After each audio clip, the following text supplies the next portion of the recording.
வந்து தாய் என்பு இருக்கிறது, தந்தை என்பு இருக்கிறது. அதுவும் சொன்னாங்க பாருங்க, மகன் மண்ணை குலைச்சு கொண்டு கொடுத்தா அதை பார்த்துட்டு அப்படி பாராட்டுவாரா. எங்க வீட்டுல நடந்திருக்கீங்க, நான் புத்தகம் படிச்சுட்டு இருப்பேன். என் பொண்ணு இப்ப அவங்க பையன் காலேஜ் படிக்க விட்டாரு. என் பொண்ணு சின்ன பிள்ளையா இருக்கப்ப என்னமோ செஞ்சு கொண்டு கொடுப்பா. நான் வாங்கிட்டு பாயாசம் நல்லா இருக்குப்பான்னு சொல்லுவேன். அது ஒரு மண்ணும் கிடையாது, பாயாசம் நல்லா இருக்குன்னு சொல்லுவேன். உடனே என்ன ஒரு அடி போட்டு, அது பாயாசம் இல்ல புளியோதரை அப்படிங்கும். புளியோதரைக்கு பாயாசத்துக்கு சம்பந்தமே இல்லை. இருந்தாலும் நான் வந்து சமாளிச்சுட்டு, ஆமா ஆமா புளியோதரை சூப்பரா பண்ணிருக்கேன். அப்படியே அந்த பிள்ளைக்கு முகத்துல மகிழ்ச்சியை பார்த்தா, அங்க ஒண்ணு இல்லைங்க, எங்க 2 பேத்துக்குள்ள ஒரே அளவு இருக்குல்ல, அதான் இனிமை, வேற ஒண்ணும் கிடையாது. அந்த பொருள் இல்லை இனிமை. எங்க பேச்சு அழகா சொன்னாங்க, வீட்டுல நண்பர்களோடையும் உறவோடையும் உரிமையோடு நீங்க பேசி பாருங்க, அதை காட்டுல மகிழ்ச்சி என்ன இருக்கு? வெளியில போய் பானிபூரி சாப்பிட்டா என்ன ஆகும்? சாப்பிடுறப்ப சொர்க்கம், அதுக்கு பிறகு சொர்க்கம் தாங்க, ஒரே வார்த்தையில. இப்ப இருக்கலாம், இருந்தாலும் வெளியில இருக்கக்கூடிய மகிழ்ச்சி மாதிரி இந்த உலகத்தில் வேறு எங்கும் இருக்கிறதா? இல்லை என்று பேச, மக்கள் பெரிதும் மகிழ்ச்சியா இருப்பது வெளியில் தான் என்று பேச தேவகோட்டை லட்சுமி நாராயணன் வருகிறார். வாங்க, மைக்கு மேல ஏற்றுங்க, நல்லா ஏற்றுங்க.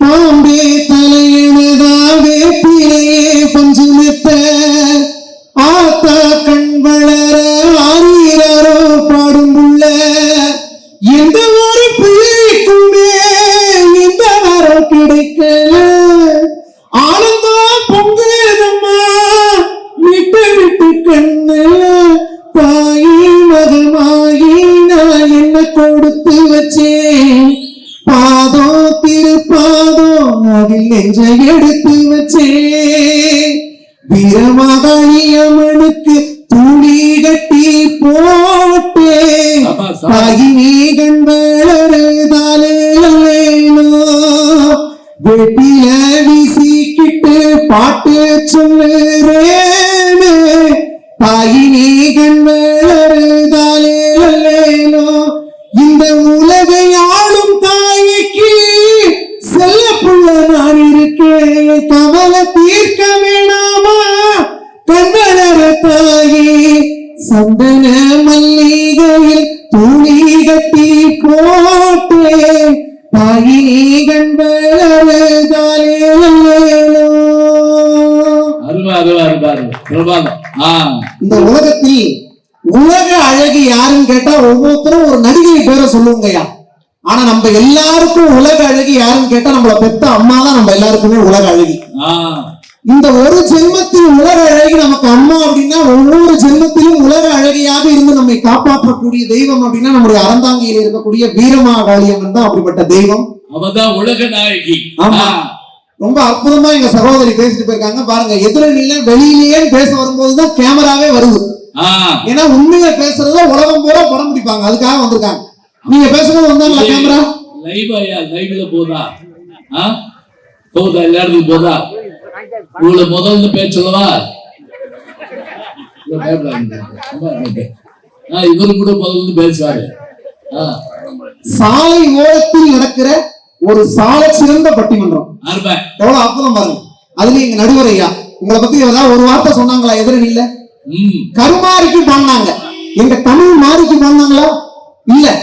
இந்த அற்புதமான பட்டிமன்றத்திற்கு நடுவராக வீட்டிருக்கிற பட்டிமன்ற ரசிகர்களின் உள்ளங்களில் உட்கார்ந்திருக்கும் உற்சவ மூர்த்தியே, பேச்சாளர்கள் தினம் தினம் பாடுகின்ற இலக்கிய பாசுரமே, சட்டை வேட்டி அணிந்து நடக்கும் சங்க தமிழே, விரல் நுனியில் இலக்கியமும் குரல் நுனியில் இலக்கணமும் கொண்டு மேடைக்கு இறங்கி வந்த மின்னலே, நகைச்சுவை பின்னலே, தமிழ் கண்ணலே, எங்கள் அண்ணலே, உங்கள் தமிழை கேட்டால் தீர்ந்து போகும் அறந்தாங்கி ரசிகர்களுடைய இன்னலே இன்னலே இன்னலே. இதே இது திருநெல்வேலியில பேசுற என்னலே அப்படின்னு கேட்டுப்பேன். வெளியிலதான் மகிழ்ச்சிங்கிறது. இங்க பாருங்க சார், இவ்வளவு லாரி போகுது, இவ்வளவு பேருந்து போகுது, இவ்வளவு பைக் போகுது, இதுக்கு நடுவுலயும் சிரிச்சுட்டு இருக்காங்கன்னா இதுதான் வெளியில இருக்கிற மகிழ்ச்சி. பாருங்க, பைக்ல போறவரு சிரிச்சுட்டு போறாரு. இப்ப இந்த மகிழ்ச்சி இன்னும் அதிகப்படுத்தவா இங்க நடுவர் ஐயா பெருமையை சொல்ற ஒரு பாட்டு எல்லாம் சேர்ந்து கை தட்டணும். நீங்க கட்டுற கை தட்டுற சத்தம் அறந்தான் இங்க பஸ் ஸ்டாண்ட்ல கேட்கணும். ரெடியா? வெளியிலதான் மகிழ்ச்சிங்கிறத நம்ம நிரூபிக்கிறோம். ஐயா தோற, ஐயா தோற, நீங்க பல்லாண்டு வாழணும். ஐயா தோற,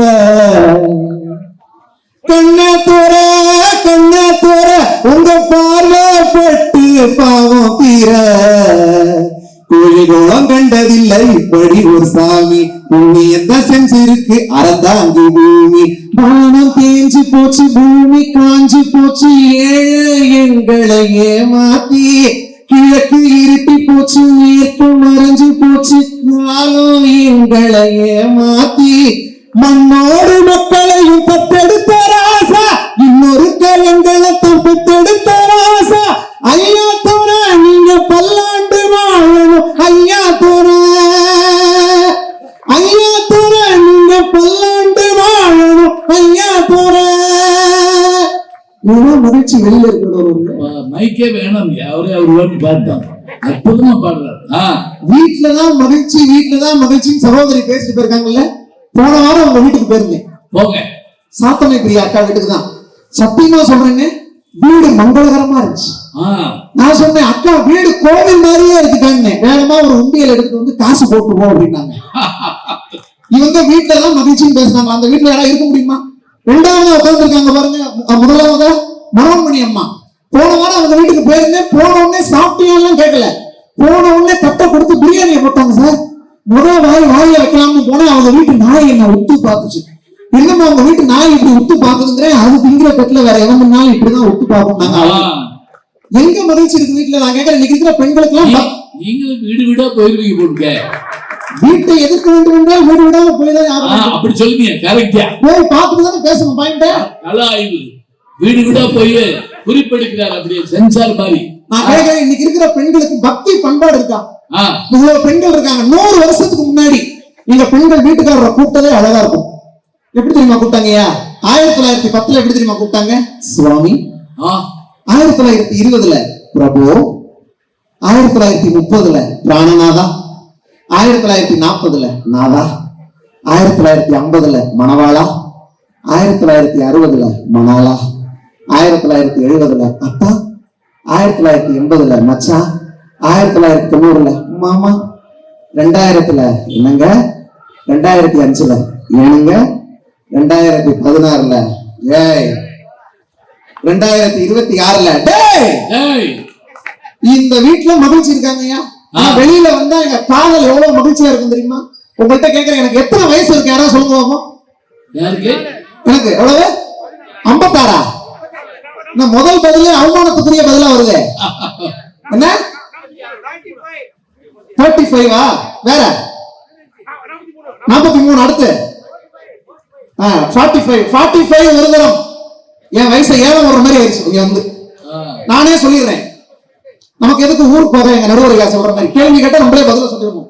என்னுடைய உண்மையான வயசு 25. கை தட்டுங்க. எனக்கு 25 வயசு ஆயிடுச்சு நடுவர்களே. எனக்கு வாழ்க்கையில எந்த கவலையும் இல்ல. இல்ல 25 வயசு ஆயிடுச்சு. அது எத்தனை வருஷத்துக்கு முன்னாடின்னு தெரியாது. கரண்ட்ல 25 வயசு ஆயிடுச்சு இல்ல. எனக்கு வாழ்க்கையில எந்த கவலையும் இல்ல, எந்த பிரச்சனையும் இல்ல, எந்த சோகமும் இல்ல. 24 மணி நேரம் நான் சிரிச்சுட்டே இருப்பேன். ஏன் தெரியுமா? ஏன்னா எனக்கு இன்னும் கல்யாணம் ஆகல. அப்படி இது என்ன பிரம்மச்சாரி அடியா? உங்க மேடைக்கு வந்தா நிச்சயமா எல்லாம் நடக்குங்கிற ஒரு நம்பிக்கையில தான் நடுவர்கள். ஆனா காதல் வெளியில போனா எவ்வளவு மகிழ்ச்சியா இருக்கும் தெரியுமா? பாதி கண்களை ஓடி திறந்து பார்ப்பது இன்பம், பாதி தூக்கத்தில் கூந்தலை தடவி ரசிப்பது இன்பம், பாதி பாதியாய் இருவரும் மாறி பழகும் வித்தை பள்ளியில் இன்பம், காலை என்பதே துன்பம், இனிமேல் மாலை ஒன்றுதான் இன்பம், இரவுக்கும் பகலுக்கும் இனி என்ன வேலை, இதயத்தில் விழுந்தது திருமண மாலை, உறவுக்கும் உரிமைக்கும் பிறந்தது நேரம், உலகம் நமக்கு இனி ஆனந்த கோலம், இருவர் என்பதே இல்லை, நாம் ஒருவர் என்பதே உண்மை. என்ன ஒரு அழகியடா, கண்ணை விட்டு விலகடா, அவளை பார்க்கிற யாருமே அவளை மறந்து கூட மறப்பது சிரமோ. பீப்பியூதனும் நேரத்தை சொல்லடி, பீப்பி ஏறது சீக்கிரம் சொல்லடி. இரவுக்கும் பகலுக்கும் என்ன ஒரு இனி என்ன வேலை, கண்ணை விட்டு திருமண மாலை விலகலடா.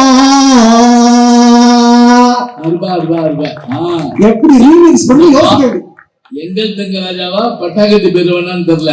இந்த பாட்டு கேட்கிறப்பயே நமக்கு அப்படியே சிவாஜி சாரும் அப்படியே மஞ்சுளாவும் கண்ணுக்கு முன்னாடி கேவி மகாதேவனுடைய இசையில அப்படி ஒரு ஞாபகம் வருது.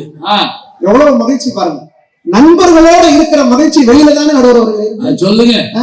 இங்க கூட ஒரு சின்ன பையன் உட்கார்ந்து இருக்காரு. நண்பர்களோட வெளியில விளையாடும் போது ஒரு கேம் ஒண்ணு சொல்லுவோம் சின்ன வயசுல. சின்ன பையன் உட்காந்துருக்கீங்க, உங்களுக்கு தெரிஞ்சா சொல்லுங்க என் கூட சேர்ந்து. சரியா? Tick tick. ஆஹா, காப்பாத்திட்டப்பா தெய்வமே. அவ்வளவு தெரியாம பையன் சுத்தம் பயந்துட்டேன். யாராவது திருடன். என்ன வேணும்? என்ன நகை? என்ன கலர்? என்ன பச்சை? மா பச்சை. என்னம்மா? கேமரா திருப்புங்க. என்னம்மா?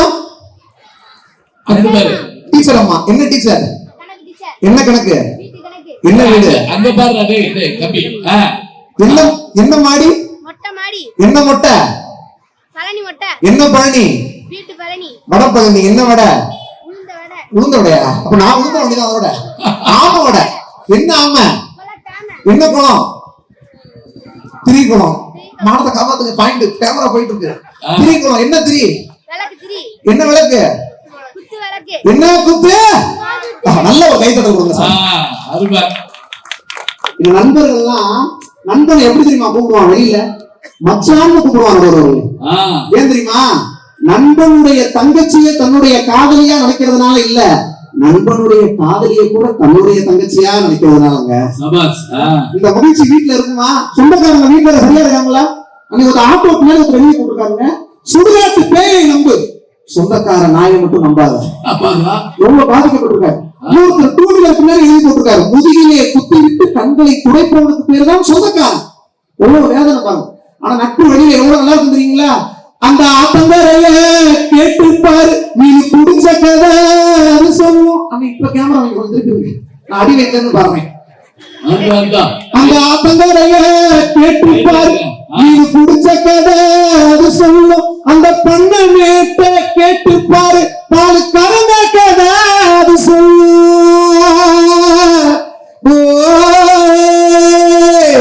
அந்த சோளக்காட்ட கேட்டுப்பாரு, கொடி குடிச்ச கதை அது சொல்லும். அந்த டூரிங் டாக்கீஸ கேட்டுப்பாரு, படம் பார்த்த கதை அது சொல்லும். கர்ணம் போட்டு கிணத்துல குதிச்ச நினைவுகள் திரும்புது, மனசுக்குள் குளிருது. கம்பம் கூழு குடிச்சிடத்தானே உதடுது துடிக்குது, மீசையும் தடுக்குது, பழகினத மறக்கலையே. அந்த பருவம் இப்போ கிடைக்கலையே, அந்த காட்சிகளுக்கு நிறையில்லையே, அது கண்ணை விட்டு தான் மறையலையே. மீசக்காரன்பா மீசக்காரன்பா, உனக்கு ரோசா அதிகண்டா, ரோசா அதிகண்டா, அதை விட பாசம் அதிகண்டா. நம்ம பழகினத மறக்கலையே, அந்த பருவம் இப்போ கிடைக்கலையே, அந்த காட்சிகளுக்கு நிறையில்லையே, அது கண்ணை விட்டு தான் மறையலையே. மீசக்காரன்பா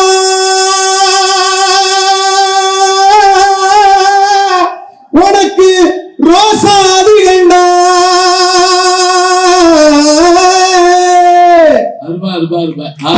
கை கட்டி மூச்சு வாங்க. எவ்வளவு மகிழ்ச்சி நடுவர்களே. பாருங்க, நானா நடுவர்களே, நான் 7 கட்டளோடதான் அப்புறம் விழுந்துருக்கிறேன். 25 வயசு ஆயிடுச்சு, கல்யாணம் ஆகலன்னு சொன்னேன்ல. ஆனா என்ன தெரியுமா சோகம்? 25 வயசு ஆகியும் இது வரைக்கும் எனக்கு ஒரு லவ் கூட செட் ஆனதே இல்லை நடுவர்களே. இந்த பாட்டு பாடுறேன் எப்படி செட் ஆகும்? மீசக்கார நண்பா, தோசைக்கார நண்பா நான் பாடுவாங்க. ஏன் ஒரு லவ் கூட செட் ஆகல தெரியுமா? புத்திசாலிகளுக்கு எப்போதும் அவ்வளவு எளிதில் காதல் அமைந்து விடுவதில்லை. அப்பயே உனக்கு அமையல நாங்க ஒரு அக்கா கேக்குது. நானே பேசி நானே கவுண்டர் கொடுத்து அவமானப்படுறேன். ஒரு காதல் கூட ஏன் எனக்கு அமையல தெரியுமா? ஒரு காதல் அமையணும்னா நிறைய பொய் பேசணும். எனக்கு பொய்யே பேச தெரியாது. அங்க ஒரு அக்கா இதுவே பெரிய பொய்டாங்க. புத்திசாலிகள் எல்லாம் வெளியில தானங்க இருக்காங்க. எழுத்தறிவித்தவன் இறைவன் சொல்லுவாங்க ஆசிரியர்களை.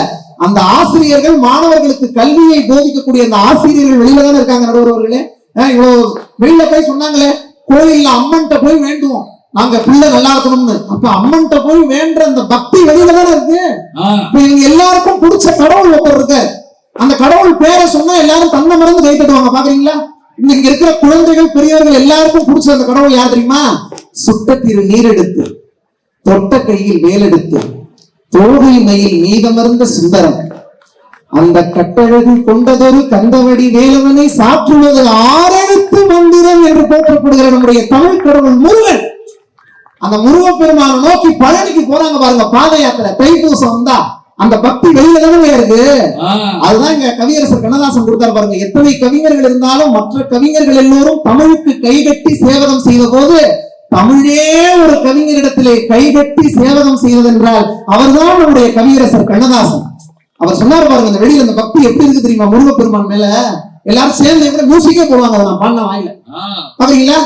கோடி மலைகளிலே கொடுக்கும் மலை எந்த மலை?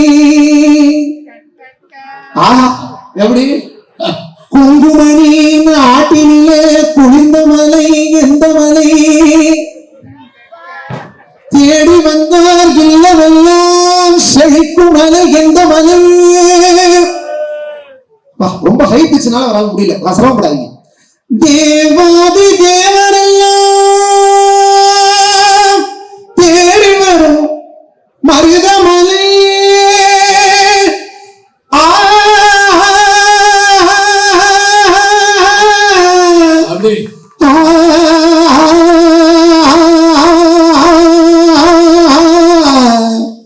மருதமலை மருதமலை கைப்பற்றுங்க முருகா. மருதமலை மாமணியே முருகையா, மருதமலை மாமணியே முருகையா, தேவரின் குலம் காக்கும் வேலையா ஐயா. மருதமலை மாமணியே முருகையா, மணவிடி சந்தன மழைய குங்குமம் தந்தன தந்தன தந்தன தந்த மணவிடி சந்தனம் அழகிய குங்குமம் உனது மங்கள மந்திரமே. கோடிகள் குவிந்தாலும் கோமகனே மரமே.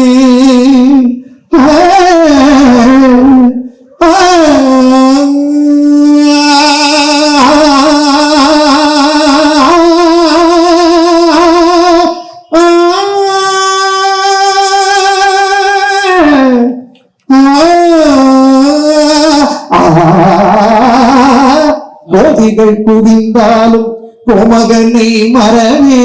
நாடியின் தினை தீர நான் வருவே.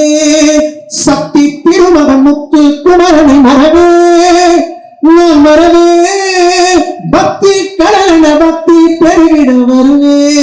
குருவன் திருமகனே அழகிய மகனே. காண்பதெல்லாம் உணரு முகம் அது ஆறு முகம். காலமெல்லாம் எனது மனம் முருகு முருகா. அதிபதியே குருபரனே அருளியே சரவணனே. பணியது மலையது நதியது கடலது சகலமும் உனதொரு கருணையில் எழுவது வருவாய் குருவே மேலையா. மகிழ்ச்சி. இந்த ஒரு பாட்டுக்கே கால் செத்துச்சுமா என் ஊர்ல. நானே கொஞ்சம் செத்து. நீங்க பாடுற பாட்டு இந்த மணி சத்து கேட்கல, படிச்சுட்டு இருக்கேன். நிறைய உன்னோட முடிச்சிடலாங்க. உன்னோட படிக்க ஒரே ஒரு செய்தி உங்க எல்லாத்தையும் நான் கேட்கிறேன். வீட்டுல வாழ்க்கை எவ்வளவு வேதனையா இருக்குங்கிறதுக்கு ஒரே விஷயம். நீங்க எல்லாரும் ஒரு படத்துடைய பேரை சொல்றேன், எத்தனை பேர் பார்த்திருக்கீங்கன்னு சொல்லுங்க. சம்சாரம் அது மின்சாரம். எவ்வளவு பேர் பார்த்திருக்கீங்க? இவ்வளவு பேர் பார்த்திருக்காங்க. இவ்வளவு பேர் பார்த்திருக்காங்க. சம்சாரம் அது மின்சாரம். அதுல அப்பாங்கிற ஒரு குடும்ப தலைவன் குடும்பத்துக்காக அவ்வளவு செலவு பண்ணுவார். கடைசியில அவருக்கு வீட்டுல யாருக்குமே மரியாதை இருக்காதுங்கய்யா. வீட்டுல பெத்த புள்ள கூட அந்த அப்பாவுக்கு செலவு பண்றதுக்கு கணக்கு பார்ப்பான். அதை ஒரு வசனத்துல கொடுத்துருக்காரு. அது அப்படியே அந்த காட்சியை நான் எல்லாரும் கண்ணு முன்னாடியும் கொண்டு வர்றேன். நிறைவா இதோட நான் சொல்றேன், அந்த காட்சி உங்க எல்லாருக்கும் முன்னாடி வந்து வரும் பாருங்க. அப்பா விசு, மகன் ரகுவரன், 2 பேருக்கு நடக்கும் பாருங்க அந்த உரையாடல். கண்ணம்மா, எனக்குன்னு யார் இருக்கா சொல்லு. ஓடி போன பையன், அவனை தேடி போன பொண்டாட்டி, புருஷனை புரிஞ்சுக்காத வசந்தா, பாடத்தை புரிஞ்சுக்காத பாரதி, பேசவே மாட்டா சிவா, பேசியே கெடுப்பா சொரம், மானம் இல்ல, மரியாதை இல்ல, கௌரவம் இல்ல, வேலை இல்ல, பிராந்தியும் இல்ல. 525 ரூபாய் சம்பாதிக்கிறவன் 480 ரூபாய் ஒண்ணுமே பேசாம கொடுக்கறதுக்கும், 1725 ரூபாய் சம்பாதிக்கிறவன் that is 1725 ரூபாய் சம்பாதிக்கிற நீ 400 ரூபாய் கொடுக்கறதுக்கு கணக்கு பாக்குறதுக்கும் வித்தியாசம் இருக்குடா கண்ணா. உன்னை பெத்தி வளர்க்க வீதி வீதியா அலைஞ்சு தேஞ்சு அழிஞ்சு உன் பேருக்கு பின்னாடி பிகாம்ங்கிற 3 எழுத்த கூட்ட வச்ச ஒரு பைத்தியக்காரனோட பேசுறேன் தெரியல இல்லையா? தெரியல. நீ ஆபீஸ்ல சேரும்போது கேட்ட 5000 ரூபாய் செக்யூரிட்டி டெபாசிட்டுக்காக தன்னோட ப்ராவிடன்ட் ஃபண்ட் கிராஜுவேட்டி பேப்பர்ஸ் வட்டி கடை ஸ்டேட் கிட்ட அடமானம் வச்சு 5000 ரூபாய் வாங்கி கொடுத்த இந்த அப்பாவே அம்மையப்ப முதலியார் கிட்ட பேசுறேன் தெரியல இல்லையா? தெரியல. நீ காலேஜுக்கு போகும்போது எலக்ட்ரிக் ட்ரெயின்ல அடிபட்டு சாக கிடந்த உனக்கு 3 பாட்டில் ரத்தம் கொடுத்து காப்பாத்தின சால்ட் கோட்ரஸ் அம்மையப்ப முதலியார் கிட்ட பேசுறேன் தெரியல இல்லையா? தெரியல. அப்போ வீட்டு விட்டு வெளியில போனான் நாய.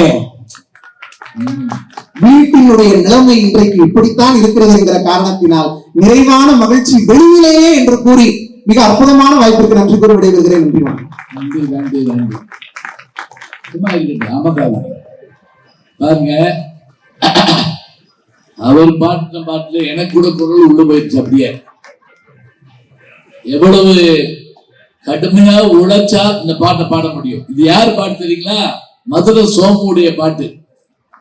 எழுதினவர் கண்ணதாசன், இசையமைச்சவர் குன்னக்குடி வைத்தியநாதன். இதுல ஒரு இடத்துல அவர் நிச நிச நிச நிச நிச நிசன் போடுறாருங்க. கண்ணதாசன் கேட்டாரா, ஏன் இந்த இடத்துல நிச நிசன் போடுறீங்க அப்படின்னு. இல்ல, இந்த ஸ்வரம் இந்த இடத்துல போட வேண்டியிருக்கு, ஏன்னா தமிழ்ல இருக்கு, வார்த்தை இல்லை அப்படின்னாரா. கண்ணதாசன் கோவம் வந்துருச்சான். யார் சொன்ன அவனுக்கு தமிழ்ல வார்த்தை இல்லைன்னு? மலை எது, கடல் எது, நதி எது அப்படின்னு வரிசையா சொல்றாருங்க. அப்படியே அந்த அவர் வாசிக்கிட்டு வயலில் வச்சுட்டு கும்பிடுறாரு அவரை.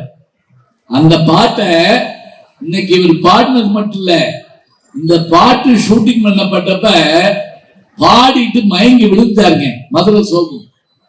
அந்த பாட்டை எடுத்து தேவரின் தெய்வம் அந்த படத்தோட பேரு ரொம்ப அழகா பாடி வெளியே வந்தா தானே இதெல்லாம் கேட்கலாம்.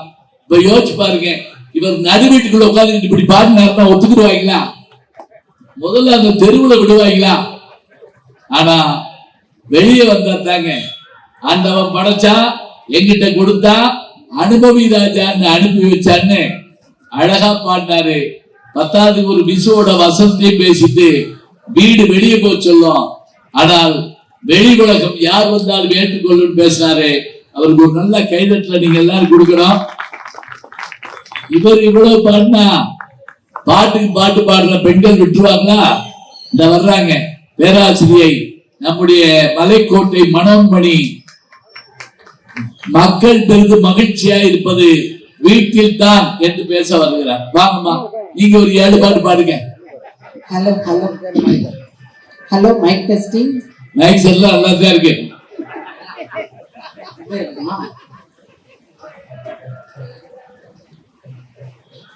பக்தருக்கு முத்து விளக்கு, சமயபுரத்து சக்தி விளக்கு, கற்பூர ஜோதி விளக்கு, கருமாரி கருணை விளக்கு, பாளையத்து தாய் துணையே கலங்கரை ஒளி விளக்கு, பாளையம்மா எல்லையம்மா நம்பிக்கை மன விளக்கு, மாட விளக்கு, கூட விளக்கு, மகர விளக்கு, பாவை விளக்கு, மின்னல் விளக்கு, வெள்ளி விளக்கு, மின்மினிக்குள் உள்ள விளக்கு, அத்தனை தீபங்களும் அம்மா நீயே.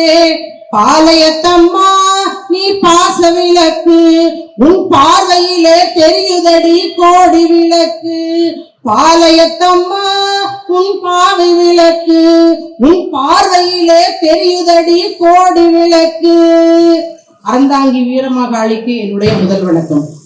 பெருந்திக்கும் போற்றுதலுக்கும் உரிய பட்டிமன்றங்களில் முடிசூடா மன்னராக விளங்குகிற தமிழகத்திலே பகல் நேரம் மட்டுமல்லாது இப்படி இரவு நேரங்களிலும் பல்கலைக்கழகமாக திகழ்கிற நடுவரவர்களே, நாங்கள் தேவாரம் பாடிய ஞானசம்பந்தனை பார்க்கவில்லை. ஆனால் நாளும் இன்னிசையால் அல்ல இயல் இசையால் தமிழ் பரப்புகிற மதுரை ஞானசம்பந்தன் ஐயா அவர்களை நாங்கள் 30 வருடங்களாக நான் மேடையில் பார்த்து வருகிறேன். அது மட்டும் இல்ல, யூடியூபுக்கு பேரு இயல் digital YouTube channel G Gnanasambandan. அதான் இயல் இசைட்டாங்க. இசை அவங்க, இயல் நானு. அத்தனை பெருமைகளை உடைய நடுவர் பெருந்தகை அவர்களே, இவை எல்லாவற்றையும் விட மிகப்பெரிய பெருமை நீங்கள் நயன்தாராவினுடைய தந்தை என்பது மட்டுமல்ல. ஆமா, எங்க மேடையில இருக்கிற எல்லா பேச்சாளருக்கும் நீங்க தான் தந்தை. சரி, எல்லாருமே ஜென்மத்துல ஒரு பிள்ளைக்கு ஒரு தரம் தான் தந்தையா இருப்பாங்க. ஆனா ஐயா மட்டும்தான் ஜென்மம் முழுக்க டெய்லி எல்லாருக்கும் தந்தையா இருக்கிறோம் எங்க ஐயா மட்டும். அது மட்டும் இல்ல, சினிமால ஒவ்வொரு கதாநாயகி இருந்தாலும் நான் தான் அப்பா. தமிழ்நாட்டுல வாரம் அப்பா நாங்க. தேமதுர தமிழோசி உலகமெல்லாம் கொண்டு செல்கிற மேடையில வீற்றிருக்கிற இலக்கிய வழக்கறிஞர்களே வணக்கம். புள்ளின் பேச்சு மறிவேன், அதை தமிழ் புராணமாக விரிப்பேன் என்று கவிமணி பாடுவார். அப்படி இந்த மேடையிலே ஒரு புல்லை கூட புராணமாக விரித்து பேசினாலும் அதை அமர்ந்து கேட்கிற தமிழகத்திலே மிக தரமான கூட்டம் இருக்கிறது என்று சொன்னால் அது இந்த அறந்தாங்கி மண்ணில் தான் போப்பாண்டவரை சந்தித்திருக்க வேண்டும். ஒருவர் இஸ்லாமியராக பிறந்திருந்தால் கண்டிப்பாக ஒரு முறையாவது மெக்காவிற்கு புனித பயணம் சென்றிருக்க வேண்டும்.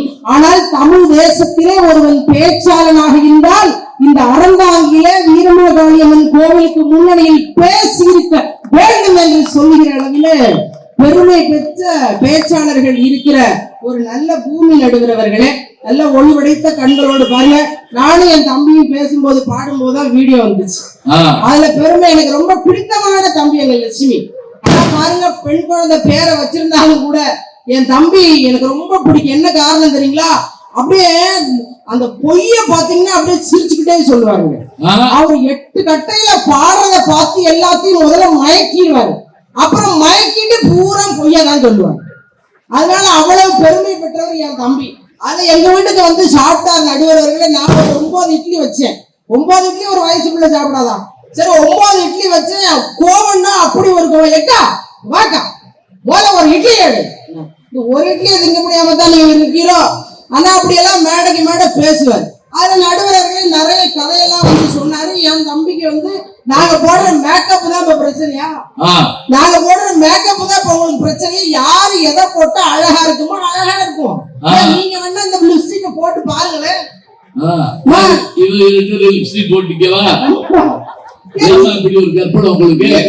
யாரு எதை போட்டா அழகா இருக்குமோ அப்படிதான் இருக்கும். அதுல வந்து இவங்க என்ன மேக்கப் போடுறாங்க, மை போடுறாங்க, இதெல்லாம் ஒரு பேச்சா? சரி பரவாயில்ல, அதெல்லாம் சொல்லிட்டு போறாரு. அதோட மட்டும் நீங்க இன்னைக்கு வாழ்க்கை எவ்வளவு வேகமா போயிட்டு இருக்குங்க. வெளியில போற மனுஷங்க வீட்டுக்கு வந்தாதாங்க மனசுல நிம்மதி. எல்லா பெண்களையும் நீங்க கேட்டு பாருங்க, கணவன்மார்கள் வெளியில போனா வீட்டுக்கு எந்த நேரம் வந்து சேருவாங்களோ அப்பதான் முருகா நன்றி அப்படின்னு எல்லாருமே சொல்லுவாங்க. முன்னெல்லாம் 6லையும் சாவி 100லையும் சாவினா இப்ப கார்லையும் மகிழ்ச்சியான இடம்னு கேட்டா நான் இந்த திடலோட சொல்லுவேன். ஏன் தெரியுமா? நீ போய் பாருங்க, இப்ப ரோட்ல போய் நின்னீங்கன்னா 108 கிராஸ் ஆகி போய்கிட்டே இருக்கும். ஜிஹெச் வாசல்ல போய் நின்னீங்கன்னா ஒருத்தர் காஃபி வாங்க, ஒருத்தர் டீ வாங்க, ஒருத்தர் இட்லி வாங்க, ஒரு தோசை வாங்க, வரிசையா போற காலகட்டத்துல வீட்டுல எந்த பிரச்சனையும் இல்லாம இப்படி வெளியில வந்து சந்தோஷமா உட்கார்ந்துருக்கீங்கல்ல, அதுக்கு என்ன காரணம்னா வீட்டுல இருக்கக்கூடிய உறவுகள் சரியா இருக்குன்னு தான் அர்த்தம். அது மட்டும் இல்லைங்க, நீங்க எத்தனை மாரியம்மனை கும்பிடுறீங்க யோசிச்சு பாருங்க. ஒரு மாரியம்மன் 2 மாரியம்மன் இல்ல, நீங்க கும்பிடக்கூடிய அத்தனை மாரியம்மனும் சேர்ந்து வெளியே போற ஆளுகளை அது காப்பாத்துது. என்னைக்காவது ஒரு நாள் கணவனுக்கு மனைவிக்கு உடம்பு சரின்னா முதல்ல மருத்துவமனைக்கு கூட்டிட்டு போயிருக்கீங்களா? அந்த பக்கத்து வீட்டுல 9வது படிப்பான் ஒரு பையன், அவனை கூப்பிட்டு அக்காவுக்கு உடம்புக்கு சரியில்லை ஆஸ்பத்திரி கூட்டு போலாம் அப்படின்னு அவன்கிட்ட சொல்லிட்டு போறீங்க. அவன் வண்டியில கொண்டு போய் எங்கனாச்சும் எங்களை தள்ளி விடுறா. ஆனா நீங்க அப்படி சொல்றீங்க. ஆனா எங்க கணவன்மார்கள் ஏதோ ஒரு காய்ச்சல் போய் மருத்துவமனையில சேர்த்தாலும் நடுவர்களே, உலகத்தை நீங்க மேக்கப்னு சொன்னீங்களே, ஒரு பெண் வந்து எப்போதுமே தான் அழகா இருக்கணும்னு நினைப்பாதாங்க. ஆனா அவளுடைய கணவனுக்கோ பிள்ளைக்கோ உடல்நிலை சரியில்லைன்னா நீளமா 6 அடி வச்சிருக்கிற கூந்தலை கூட மொட்டை போட்டுக்கிட்டு கோவில்ல போய் மண்ணு சோரத்துன்னு தன் குடும்ப உறவுகளை காக்குற ஒரு பெண்ணை பண்ணிய குறை சொல்லலாமாங்க? அதுக்கு நாங்க எத்தனை தெய்வத்தை தெரியுமா வென்றோம்? கோலவிழியம்மா, ராஜகாளியம்மா, பாளையத்தாயம்மா, பங்காரு மாயம்மா, முத்துமாரியம்மா, பத்திரகாளியம்மா, முண்டக்கண்ணியம்மா, எங்கசன்னியம்மா, குங்குமக்கோலை, அன்னை சோதைய, செந்தூர தெய்வானை, சிங்கர ரூபாதி, அன்னை விசாலாட்சி, சௌடம ரூபாச்சி, சுந்தர நீலிய, சௌந்தர மாளிகை, பள்ளியம்மா, எங்கள் அல்லியம்மா, தங்க செல்லியம்மா அடி கொள்ளியம்மா அரை முப்பத்தம்மா அரை எப்பத்தம்மா வைரவி வைரவி ஜெயராஜ் திருப்பாச்சி அம்மாய் பொம்மாய் அழகம்மா கடகம்மா மருவத்தூர் அம்மாவே முடிஞ்சா நடுவர்களே இந்த வருஷம் 35 அம்மனை பாடி இருக்கேன். அடுத்த வருஷமும் நம்மளதான் கூப்பிடுவோம்னு நம்ம வணிகர் சங்க ஐயா சொல்லிட்டதுனால சொச்ச அம்மனை அடுத்த வருஷத்துக்கு வந்து நான் பாடிடுறோம்னே. சொச்ச அம்மனா? எங்க தஞ்சாவூர் பக்கம் அப்படிதாங்க சொல்றது. நடுவர்களே இப்போ நீங்க முயல் வந்து 5 வருஷம் தாங்க வாழும். ஆனா அது மகிழ்ச்சியா துள்ளி குதிச்சு வாழும். ஆனா ஆமை பூரா 150 வருஷம் வாழும். இந்த அப்படி பாடிட்டு கிடந்தா இப்ப இருக்கிறது 150 வருஷம் ஆமை வாழும். ஆனா குப்பர் அடிச்சு செவனேன்னு இருக்கும். அதனால இது மாதிரி வாடுறதுல எந்த பிரயோஜனம் இல்லைங்க. ஆனா 5 வருஷம் முயல் போல துள்ளி குதித்து வாழ்க்கைய மகிழ்ச்சியா வாழணும்னா வீட்டுல இருக்கக்கூடிய உறவுகளை முதல்ல பாருங்க. அதாவதுங்க, நீங்கள் உங்கள் ஒரு குழந்தையை யோக்கியமாக வளர்த்து விட்டால், நீங்கள் உங்கள் ஒரு மகனை யோக்கியமாக வளர்த்து விட்டால் இந்த சமூகத்தில் ஒரு அயோக்கியன் உருவாவதை நீங்கள் தடுத்து விட்டீர்கள் என்று அர்த்தம் என்று முகமது நபி சொல்லுகிறார்.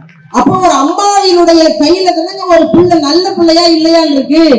எந்த குழந்தையும் நல்ல குழந்தைதான் மண்ணில் பிறக்கையிலே அவன் நல்லவனாவதும் தீயவனாவதும் அன்னை வளர்ப்பினிலே அன்னை வளர்ப்பினிலே நான் ஆராரோ என்று தாளாட்ட இன்னும் யாரோ வந்து பாராட்ட இந்த பச்சை கிளிக்கொரு செவ்வந்தி பூவில் தொட்டிலை கட்டி வைத்தேன். நடுவர்களே, அப்படி ஒரு அம்மா தானங்க வீட்டுல எல்லாத்தையும் பாதுகாத்து வச்சிருக்காங்க. கொஞ்ச நேரம் நடுவர்களே, கொஞ்சம் இப்ப ஒவ்வொருத்தருக்கும் ஒவ்வொரு காலகட்டத்துல ஒவ்வொன்னு மகிழ்ச்சிங்க. இப்ப என்ன எல்லாம் பொண்ணு பார்க்க வந்தாங்க, உங்களுக்கு தெரியாது. சின்ன பையலா இருந்து போயிருந்தான், எனக்கு தெரியாது. என்ன எல்லாம் பொண்ணு பார்க்க வந்தப்பங்க என்ன மகிழ்ச்சி தெரியுங்களா? என்கிட்ட அப்பெல்லாம் என்ன பொண்ணு பார்க்க வந்தப்போ ஒரு 8 படம் தான் இருந்துச்சு. ஆனா நான் என்ன பண்ணேன், எப்ப என்ன பொண்ணு பார்க்க வர்றாங்கப்பா, போய் இன்னைக்கு போய் ஒரு பட்டு படம் எடுத்துட்டு வாப்பான்னு எங்க அப்பாவை கரத்து விட்டு போய் அவர் பட்டு படம் எடுத்துட்டு வந்தார். என் தலையில இப்ப முடி அப்பவும் இவ்வளவுதான் இருக்கும். ஆனா பாத்தீங்கன்னா, எப்பா எனக்கு பூ பத்தாதுப்பா, போப்பா போய் வாங்கிட்டு வாப்பான்னு 4 மலை பூ வாங்கிட்டு வந்து நடுவர்களே, நீங்க நான் சொன்னா நம்புறீங்களா இல்லைன்னு தெரியாது. எங்க வீட்டுல பாக்கெட்டு தான் ஷாம்பு வாங்கிட்டு வருவோம், 1 ரூபா பாக்கெட்டு. ஆனா நான் இப்ப என்ன தெரியுமா சொன்னேன், எப்பா எனக்கு 1 ரூபா ஷாம்பு பாக்கெட்டு பத்தாதுப்பா, போய் ஒரு டப்பா வாங்கிட்டு வாப்பான்னு சொல்லி எங்க அப்பா 120 ரூபாய்க்கு ஒரு ஷாம்பு டப்பா வாங்கிட்டு வந்தாருங்க. அன்னைக்கு போட்டு குளிச்ச அழகு தாங்க இன்னைக்கு வரைக்கும் எனக்கு இருக்கு. கை தட்டுங்க. அப்புறம் நடுவர் நம்ப மாட்டாங்க. இல்ல நான் நம்ப மாட்டேன். இல்ல இதெல்லாம் செஞ்ச பிறகு அந்த மாப்பிள்ளை வந்து பார்த்தாரா? நல்ல நடுவர்களே வந்து பார்த்தாங்க. ஒரு அழகான பொண்ணு இருந்தா ஒரு வீட்டுல வந்து பார்க்கறதுன்னு செய்வாங்க. சரிப்பா இருக்கு. 65 இடத்துல இருந்து எனக்கு பொண்ணு பார்த்தாங்க நடுவர்களே. 65 ஊர்ல இருந்து எனக்கு பொண்ணு பார்த்தாங்க. ஆனா அந்த 35ஆவதா வந்தாரு பாத்தீங்களா, அவ்வளவுதான் நான் கல்யாணம் பண்ணிக்கிட்டேன். அதுல என்ன ஒரு குவாலிபிகேஷன் நீங்க நினைக்கலாம். 65 பேர் வந்ததுல 35ஆவதா உள்ளவரை மட்டும் நான் ஏன் கல்யாணம் பண்ணிக்கிட்டேன் தெரியுமா? எல்லாருமே வந்தாங்க, கேசரி பஜ்ஜி மிக்சர் எல்லாம் சாப்பிட்டாங்க, காஃபியை குடிச்சாங்க, போயிட்டாங்க. ஆனா 35ஆவதா வந்த அவரு மட்டும்தான் அந்த கேசரி பஜ்ஜி மிக்சர் எல்லாம் டீ எல்லாம் குடிச்சிட்டு அந்த தட்டையும் டம்ளரையும் கழுவி வச்சுட்டு போன ஒரு அந்த ஒரு குவாலிபிகேஷனால 65 பேர் வந்ததுல 35ஆவது ஆளை நாங்க தேர்ந்தெடுத்து வாழ்றோம்னா நாங்க எவ்வளவு மகிழ்ச்சியா வீட்டுல இருக்கோம் நடுவர்களே. முதல்ல உறவுகளை குறை சொன்னாவே மகிழ்ச்சி வராதுங்க. நாங்க எங்கேயாவது குறை சொல்றோமா? ஏதோ கல்யாணம் பண்ணி வச்சாங்க, வத்தலோ தொத்தலோ என்னமோ அது கூட நாங்க வாழத்தானே செய்யறோம். 2 பேர்த்துக்கு கல்யாணமே அவ்வளவு வரவே இல்லாத மனைவியை பத்தி ஊரா போய் அக்கப்போட பேசிக்கிட்டு இருப்பீங்களா? வந்து நல்ல ஊரு ஊரா பொண்ணு பாக்குறாங்க, வேற ஒண்ணும் இல்ல. இவங்க குரல்ல எதுக்கு இப்படி கத்தி பாடுறாங்க? நல்ல காதல் பாட்டா பாடி மகிழ்ச்சியா இருந்தீங்கன்னா பொண்ணு தானா வரும். வந்துங்க இருந்து மருதமலையும் ஆமணியில முருகன் தான் வருவாரு, பொண்ணு வருமா? அதெல்லாம் யோசிக்கணுமா இல்லையா? வந்து 7 கட்டம் 8 கட்டையில பாடிக்கிட்டு இருக்காரு. நடுவர்கள வாழ்க்கையில நாங்க எப்படி ஏதாவது குறை சொல்றோமா? எங்க கணவன் நாங்க என்ன சொல்றோம்? நான் கண்ட கணவன் நடமாடும் தெய்வம், நீங்காமல் எங்கள் குளம் காட்டும் செல்வம், எடுத்தாலும் என்ன 7 பிறவி நீதானே கண்ணே எனக்கேத்த மனைவி, ஆனந்தம் விளையாடும் வீடு இது, ஆனந்தம் விளையாடும் வீடு, நான்கு அன்றிகள் ஒன்றான கூடு இது, ஆனந்தம் விளையாடும் வீடு. அப்படி மகிழ்ச்சியா நாங்க இருக்கோமா இல்லையா நடுவர்களே? நடுவர்களே, எங்க குடும்ப கதையை ஒண்ணு மட்டும் நான் சொல்லிட்டு நிறைய முடிச்சுக்கிறேன். சொல்லுங்க. ஆமாங்க, அதாங்க கல்யாணம்னு பண்ணி வச்சாக்க எல்லா வீட்லயும் சண்டை வரதான் செய்யுங்க. கல்யாண புதுசுல எனக்கு என் வீட்டுக்காருக்கு சண்டைன்னா சண்டை, சண்டை. சண்டைக்கு சண்டைக்கு வித்தியாசம் என்ன தெரியுமா? சண்டைன்னா என் வீட்டுக்காரர் என்னை அடிக்கிறாரு, சண்டைன்னா அப்படியே மாத்தி புரிஞ்சுக்கோங்க. இதுக்கு விளக்கம் தான் நான் ஒண்ணும் சொல்ல போறது இல்ல. எனக்கு என் வீட்டுக்காருக்கு சண்டை. அவர் என்ன சொன்னாரு? கிளிய வளர்த்து 3 கையில குடுத்துட்டோம்னு எங்க அப்பா இப்ப வருத்தப்படுறாரு மாமான்னு. எங்க இன்னொருக்கு சொல்லினாரு, கிளிய வளர்த்து 3 கையில குடுத்துட்டோம்னு எங்க அப்பா இப்ப வருத்தப்படுறாரு மாமான்னு அவரு சொன்னாரு. பாருங்க, என்னை வேணா பூன்னு சொல்லிட்டு போ, ஆனா ஒன்னை மட்டும் கிளின்னு சொன்னா வெட்டி. ஏன்னா அவரு கிளி பார்த்துருப்பாரு இல்லையா? ஆமா, அப்படியெல்லாம் இருந்தாலும் நாங்க என்ன வந்து குறை சொல்லிட்டா தெரியும். கல்யாணத்துக்கு முன்னாடி கட்டுனா மனவத்தான் கட்டுவேன், கட்டுனா மனவத்தான் கட்டுவேனாரு. முந்தானத்து சண்டையில சொல்றாரு, வெட்டுனா நான் மனவத்தான் வெட்டுவேங்கிறாரு. அன்னைக்கு வெட்டிக்கிட்டேமா இருந்தாலும் நாங்க எவ்வளவு சந்தோஷமா இருக்கோமா. அப்படி வாழ்க்கையில எது நடந்தாலும் முதல்ல மகிழ்ச்சியா பாருங்க. மண்ணை நம்பி மரம் இருக்கு, மரத்தை நம்பி மழை இருக்கு, மழையை நம்பி பயிர் இருக்கு, பயிரை நம்பி உயிர் இருக்கு, உயிரை நம்பித்தான் இந்த குடும்பத்துல நாங்க எல்லாருமே இருக்கிறோம். கணவனை நம்பி மனைவி, மனைவியை நம்பி கணவன். ஒருத்தரை முதல்ல நம்புங்க. ஒருவரையும் நம்பாமல் இருப்பது ஆபத்து, ஒருவரையும் நம்பாமல் இருப்பது ஆபத்து, எல்லோரையும் நம்புவது பேராபத்து என்று ஆபிரகாம் லிங்கன் சொல்லுகிறார். அதனால வாழ்க்கையில யார நம்பணுமோ அவங்கள முதல்ல நம்பணுங்க. நம்ம மழையில நனைந்தோம்னா அந்த மனைவி குடையாக வருவாள், வெயில்ல நடந்து போனோம்னா அந்த கணவன் அவளுக்கு நிழலாக வருவான், தாகம்னு சொன்னோம்னா நீராக வருவாள், சோகம்னு சொன்னா தாயாக வருவாள். எங்கே அந்த வெண்ணிலான்னு கேட்கிறான். இரவாய் இருந்த நான் பகலாய் மாறினேன், உன்னால் தானம்மா, உன்னால் தானம்மா. எனக்கென இருப்பது ஒரு மனசு, அதை உனக்கென தருவது சுகம் எனக்கு. எனக்கென இருப்பது ஒரு உசிறு, அதை உனக்கென தருவது வரம் எனக்கு.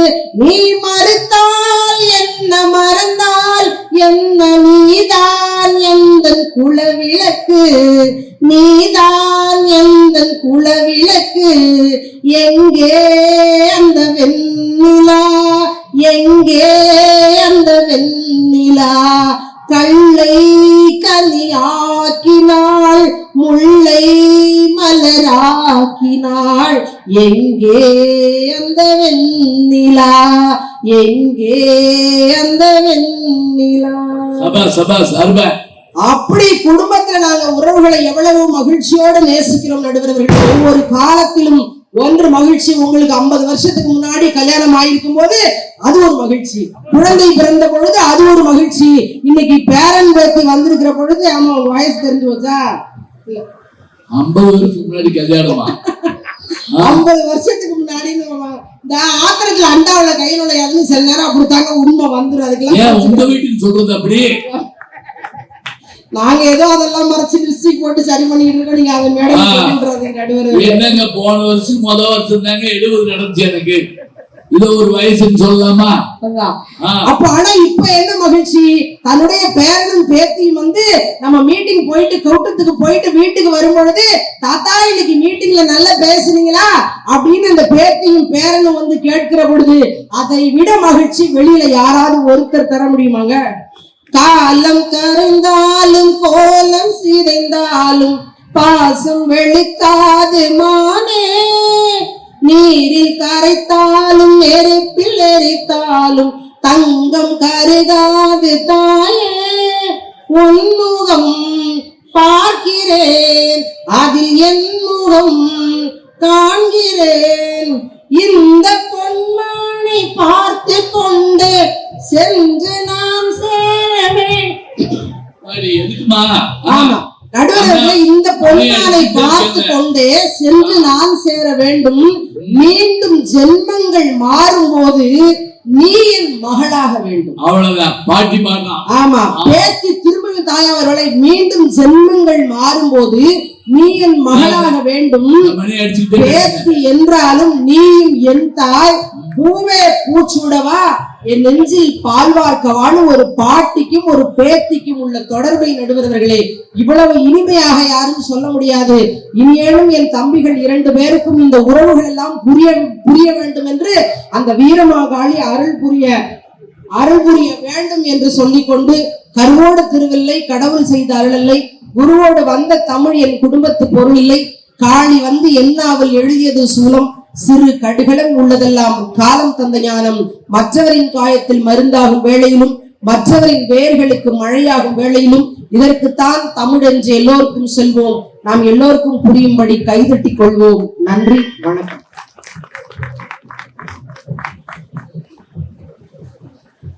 சில பேர் சைக்கிள் ஏற தெரியாது, இறங்காம சுத்திக்கிட்டே இருப்பாங்க. இறங்குறது எங்கடா இறங்குறதுன்னு அந்த நிறுத்தி பார்க்குறது நடக்க மாட்டேங்குது. இங்க இருங்க, எம்படி பாடினாலும் அம்படி காசுதா தெரியுமா? அந்த ட்ரம் சத்தம் கூட எனக்கு கேட்கலங்க, இந்த அம்மா பாடுற பாட்டு தான் கேட்குது. ஒரு நல்ல கைதட்டி கொடுங்க. ஏன்னா ஒவ்வொரு பாட்டை பாடுறதுக்கு எவ்வளவு முயற்சி எடுத்துக்கிட்டாங்கன்னு எனக்கு தெரியும். நினைவுல வச்சுக்கங்க, எஸ்பிபியும் சேஸ்தாஸும் மனோவும் ஜானகியும், ஏன் நான் போய் டப்பிங் பேசுறப்ப நான் பார்த்திருக்கேன்.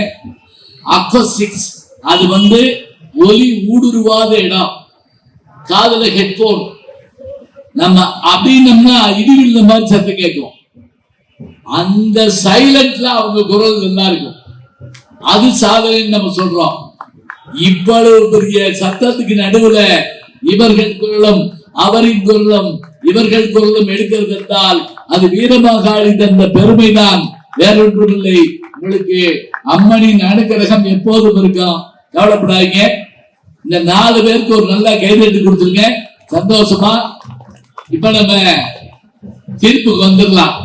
ஒரு 2 நாளைக்கு முதல்ல நான் ஒரு சின்ன கிராமத்துல பேச போனப்ப, ஒரு 30 வருஷம் இருக்கும், பேச போனப்ப முன்னாடி ஒரு கிழவி உட்கார்ந்து வெத்தலை வாக்கு அடிச்சு போட்டுக்கிட்டு இருந்துச்சு.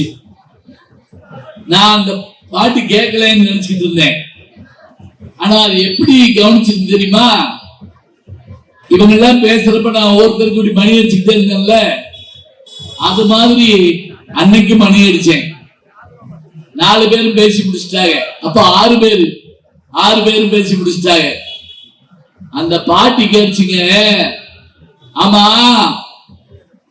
அவங்களுக்கு எல்லாம் நீ மணி அடிச்சல, உனக்கு யார் மணி அடிப்பா? நான் அசந்து போனேங்க. ஏன்னா அது எவ்வளவு கவனமா இருந்துட்டு பாருங்க. இவங்களுக்கு மணி அடிக்க ஆள் இருக்கு, எனக்கு யார் இருக்கா மணி அடிக்க? நான் சொன்னேன், அம்மா நான் மனசுக்குள்ள மணி அடிப்பேன், எனக்கு உட்கார்ந்து இருக்கக்கூடிய முகபாவம் தெரியும். வகுப்புல பாடம் எடுத்திருக்கேன்.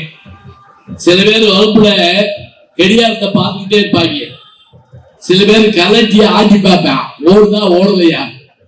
ஒருத்தர் 2 மணி நேரம் கடியாரத்தை பார்த்துட்டு அப்புறம் காலண்டரை பார்த்துருக்கான். இவர் மார்ச் மாசம் வந்தாரா ஏப்ரல் மாசம் வந்தாரா? சவுண்ட் கூட்டிகிட்டே போகுது நேரம் ஆக ஆக. சரி இருக்கட்டும். அதாவது அங்கிட்டு பட்டிமன்றம் நடக்குதா? இல்ல போயிட்டே இருக்குமா? சரி, அப்படியே கிராஸ் ஆயிடலாம்.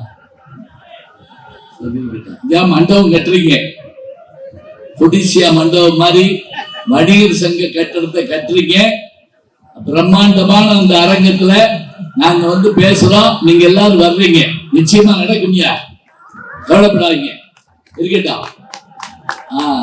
இப்ப மக்கள் பெரிதும் மகிழ்ச்சியா இருப்பது எங்க? வீட்லயா வெளியிலயா? பாடிக்கிட்டே போறாங்க நினைக்கிறேன். அதாவது மூவாயிரத்திலே பாட்டு கச்சேரி நடக்குது போலயா? எங்களுக்கு கூட அப்படி ஒரு ஏற்பாடு பண்ணிக்கலாம். அப்படின்னு நாங்களும் அப்படி ஒரு சுத்திட்டு வருவோம். போயிருமா? ஆனா எனக்கு நடந்த ஒரு உண்மையை சொல்றேன் கேளுங்க. ஒரு 30 வருஷத்துக்கு முதல்ல ஒரு ஊருக்கு பேச போயிருந்தோம். மேடையெல்லாம் இப்படி எல்லாம் கட்டட மேடையெல்லாம் கிடையாது. அங்க எங்களை கூட்டிட்டு போன உடனே அந்த மேடையை பார்த்தா எனக்கு வித்தியாசமா இருந்துச்சு. பூரா இரும்பு கம்பியா 4 கம்பி இருக்கு. அதுல சமக்காலம்னா வச்சிருக்காங்க. எங்களை ஏற்றி உட்கார வச்சுட்டாங்க. பட்டிமன்றம் ஆரம்பிச்சிருச்சு. எதிர்த்தாப்புல பாக்குறேன், நேற்று இன்று நாளைன்னு பட போஸ்ட் ஒட்டி இருக்கு. எம்ஜிஆர் படம். இவங்க பேசுறாங்க, அவங்க பேசுறாங்க, அவங்க பேசுறாங்க, இவங்க பேசுறாங்க. நீங்களும் பேசுங்க பேசுறாங்க. நான் தீர்ப்பு சொல்ல வர்றப்ப அங்க பாக்குறேன் 1001 ஒட்டி இருக்கு. எனக்கு ஆச்சரியம். நம்ம ஒரு வாரமா பேசிக்கிட்டு இருக்கோமா? படகோட்டி எப்படி 1001 மாறிச்சுன்னா,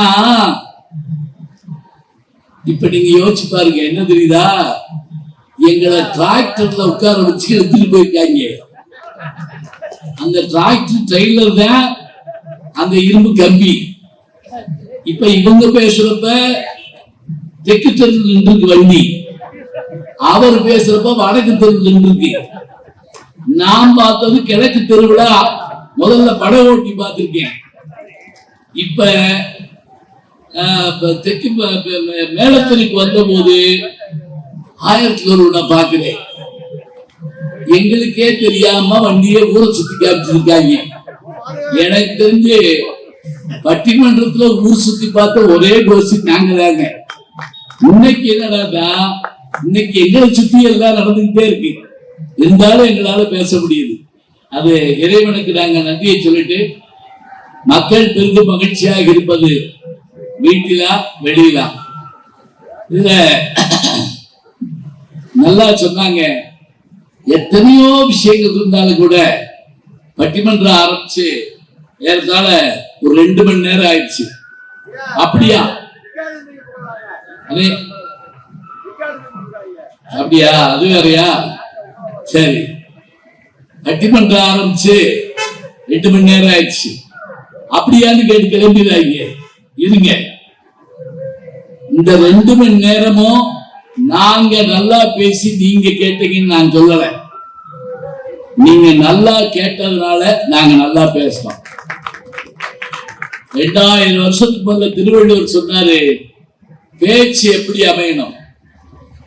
கேட்டுக்கிட்டு இருக்காத கட்டி போடணும், கேட்காதால இந்த பாருங்க. அந்த மோட்டர் பைக்ல போடவங்கலாம் போய்கிட்டு இருந்தவங்க நின்று கேட்கிறாங்கன்னா போறவங்களை ஈர்க்கக்கூடிய தன்மை எனக்கு இல்லைங்க, நம்ம தமிழுக்கு இருக்குதுங்க. அதுதான் கேட்டார் பிடிக்கும் தகையவாய், கேளாரும் வேட்ப முடிவுதான் சொல். கேட்டோர் மகிழ வேண்டும், கேளாதார் பகைவராயும் விரும்ப வேண்டும். பேச்சு உட்கார்ந்துட்டவங்களை கட்டி போடணும். ஒரு ஊர்ல பேச்சாளர்ல கட்டி போட்டுருக்காங்க. இனிமே நீ எங்கேயும் போய் பேசக்கூடாது, அவ்வளவு மோசமா பேசுறவன் இருக்காடா. ஒருத்தர் தற்கொலை பண்ணிச்சாக கடலுக்கு ஓடிட்டான். அந்நேரம் பார்த்து இப்படி ஒரு பேச்ச கேட்டா, அப்படியே யூட்டர்ன் அடிச்சு வந்து இங்க உட்காந்துட்டா. அவரே ஒத்து பார்த்துக்கிட்டே இருந்தா. பேசி முடிக்கவும் காலில் விழுந்துட்டாங்க. தற்கொலை பண்ணி சாக தெரிஞ்ச நீயா? சாக தெரிஞ்ச உன் பேச்ச கேட்டு திரும்பி வந்துட்டேன். இவர் எந்திரிச்சு அவனை அப்படியே கையோட தூக்கி, உன் தற்கொலையை தடுத்துட்டா, உன் சாவை தடுத்துட்டா, உன்னை திரும்பி வர வச்சுட்டா, ஏன் வந்தேன்னு கேட்டாரு. அவன் சொன்னா, நீ எல்லாம் உயிரோடு இருக்கப்ப நான் ஏன்டா சாகணும் அப்படின்னா? நீ பேசியே கொள்ற, நீ இருக்க நாஞ்சாவனா? கனி இருப்ப காய்கறி தட்டா இல்ல. சரி, அப்ப பேச்சு அப்படி அமையக்கூடாது. போகவே மாட்டேங்குது. நின்றுச்சு சாமி. சாமியும் பேச்சு கேட்டு நம்ம தெரியல. அது பாட்டுக்கு பேசலாம்.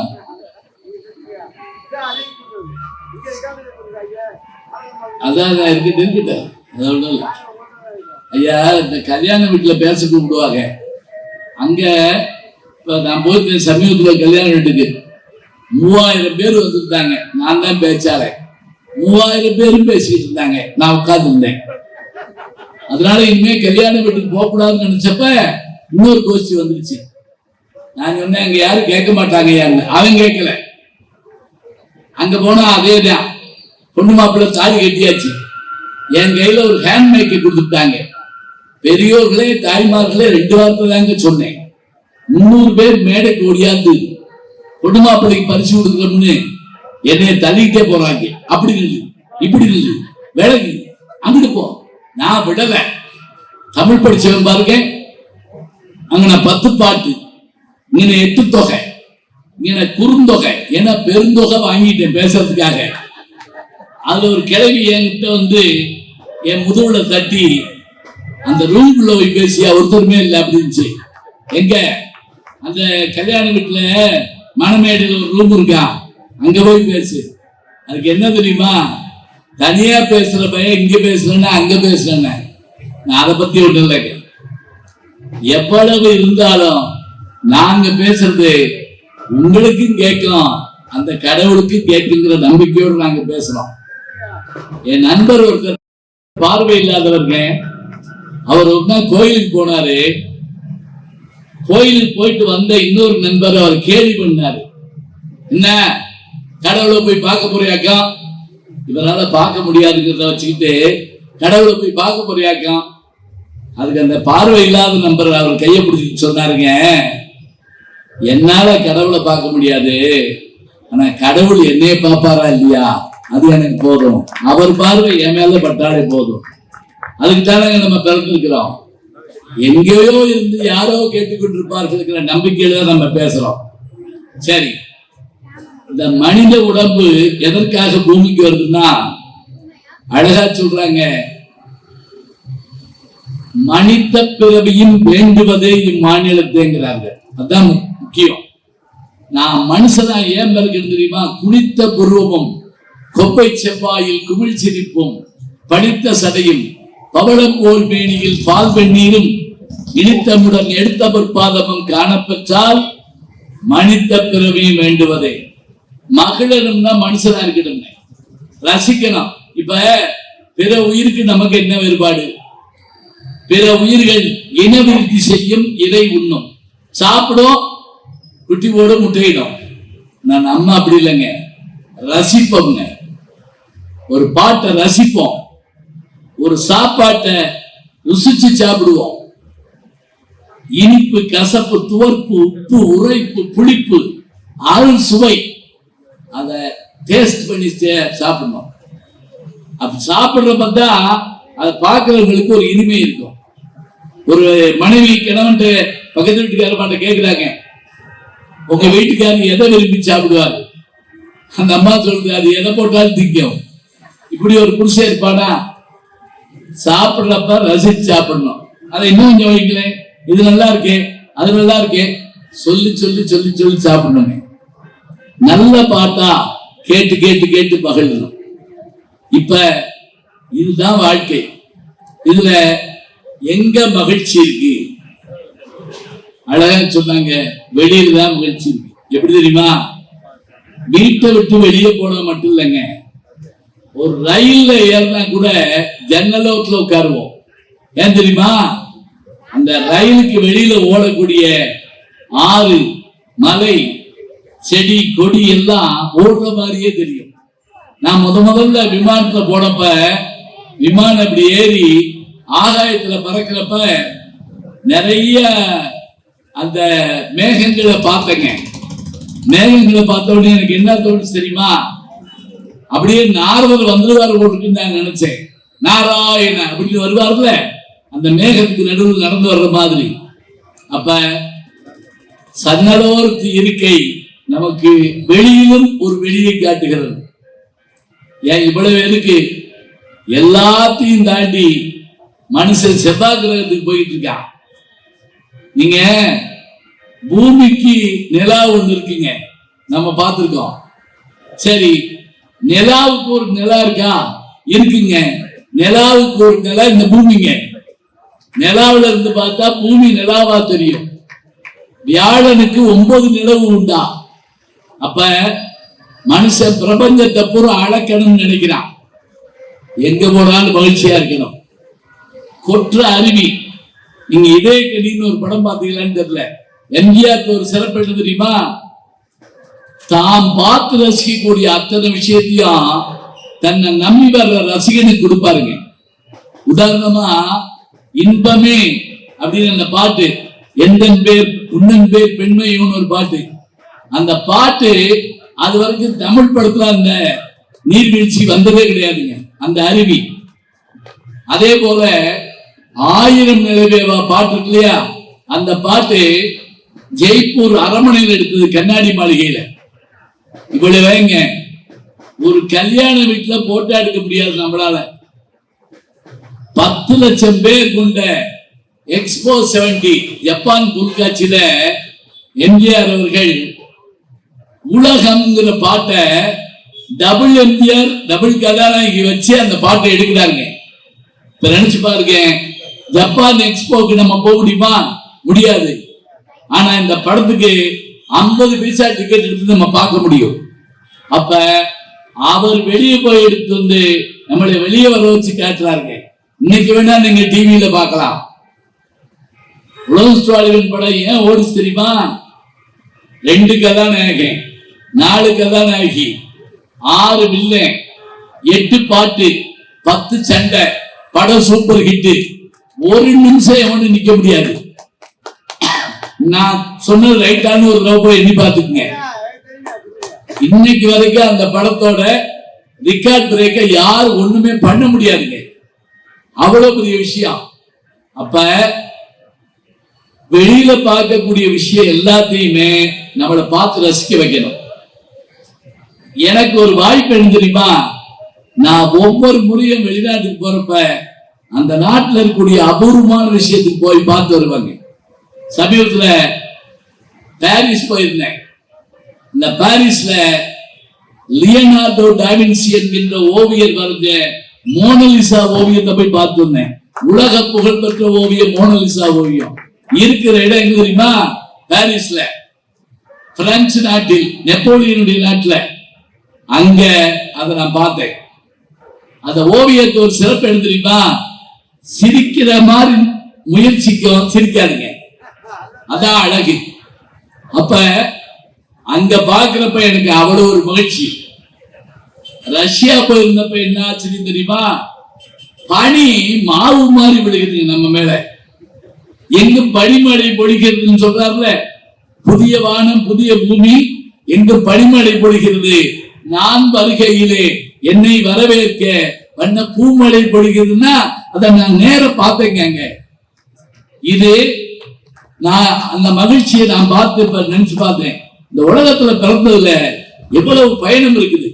நீங்க எப்பயாவது நேரம் இருந்தா பால்கா முதல் கங்கை வரைன்னு ஒரு புத்தகம் இருக்கு, ராகுல சாகித்யாங்க எழுதின புத்தகம். அந்த புத்தகம் மாதிரி மனித வாழ்க்கையை பற்றி சொல்றது உலகத்துல எதுவுமே இல்லைங்க. அந்த எழுதின அந்த எழுத்தாளர் ராகுல சாகித்யத்துக்கு 33 மொழிகள் தெரியும், இன்க்ளூடிங் தமிழ். ஒவ்வொரு நாட்டு மொழியும் ஆச்சரியத்தை கொடுக்கும். ஜப்பான்ல நான் போன போது அந்த புல்லட் ட்ரெயினை பார்த்து ஆச்சரியப்பட்டேன். நான் வந்து ஊர்ல நண்பர்கிட்ட சொன்னேன், நான் புல்லட் ட்ரெயின்ல போனேன். அவர் சிரிச்சாரு. நான் தினம் புல்லட் ட்ரெயின்ல தான் போறேன்னாரு. நம்ம ஊர்ல புல்லட் ட்ரெயினே இல்லையே அப்படின்னு. நான் புல்லட்ல போய் அப்புறம் ட்ரெயின்ல போவேன். போடையே இப்படி செலவழிச்சு போய் பார்த்து வரேன். புல்லட் ட்ரெயின்ல பார்த்தாலும் அங்க என்ன தெரியுங்களா? ரயில்வே ஸ்டேஷன் எழுதி போட்டிருக்கீங்க. ட்ரெயின் டைம் என்ன தெரியுமா?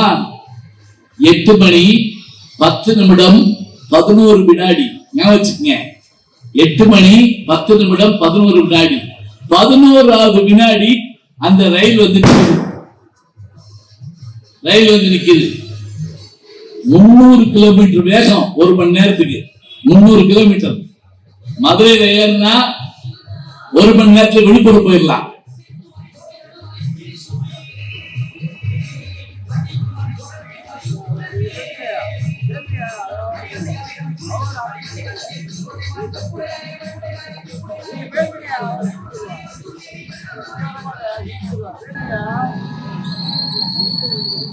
அதான். வினாடி நேரத்துல அங்க ட்ரெயினுங்க ஏறிட்டு நானும் மனைவி ஏறிட்டோம். அந்த ரயில் போன வேகத்துல ஒரு புத்தர் கோயில போய் பார்க்க போறோம். உலகம் சோழியில் வர்ற புத்தர் கோயில போய் பார்க்க போறோம். நான் என் கூட இருந்த நண்பர், ஜப்பானிய நண்பர்கிட்ட இங்கிலீஷ்ல ஒரு கேள்வி கேட்டேன்.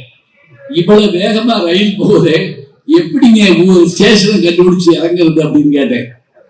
அவர் சொன்னாரு, உங்க டிக்கெட் இருக்குல்ல, அந்த டிக்கெட்ல ஒவ்வொரு ஊருக்கு நேரம் போட்டுட்டுல, அந்த நேரத்துக்கு நீ இறங்குனீங்கன்னா அந்த ஊருக்கு முன்னாரு. உதாரணமா நான் மதுரையிலிருந்து பிறப்பிட்டேங்க 3 மணிக்கு மதியானம். 4 மணின்னு போட்டா இறங்குனா காரைக்குடி இருக்கணும். 5 மணின்னு போட்டா நான் இங்க அறந்தாங்கி பக்கத்துல வந்துடணும். மணியை பார்த்து ஊரை கண்டுபிடிக்கணும். இது நான் 2-3 செக் பண்ணேன். கரெக்டா அந்த ஊர்ல அந்த மணி 8:05 இந்த ஊருக்கு போட்டுருச்சு. இறங்குனா அந்த ஊர் இருக்கு. நம்ம ஊர்ல என்ன நடந்துச்சு தெரியுமா? நான் ஒரு தடவை மதுரையில ஏறி மதுரையிலேயே இறங்கினேன். 8 மணி நேரமா வண்டி கிளப்பவே இல்லை. ஏன் கிளப்பலன்னு எவனுக்குமே தெரியல. இப்ப ஓரளவுக்கு பரவாயில்ல, முந்தி அப்படி இல்லை. ஒரு தடவை ஒருத்தன் கேட்டானா, தமிழ்நாட்டிலேயே மெதுவா போற ரயில் எங்க இருக்குன்னு இருக்கான். கோயம்புத்தூருக்கு ராமேஸ்வரத்துக்கு ஒரு பாசஞ்சர் போகும், அதுதான் ஸ்லோ ரயில். எப்படி நம்புறது? போய் பாடுறான்டா. ஏறி போயிருக்கா, மதுரை தாண்டி அது வரைக்கும் நல்லா போயிருந்துருக்கு. பரமக்குடிக்கிட்டு போனோடனே எந்த ஸ்டேஷனும் இல்லை, ரயில் நின்று போச்சு. சாமியை காணும் பாட்டு பாடுது.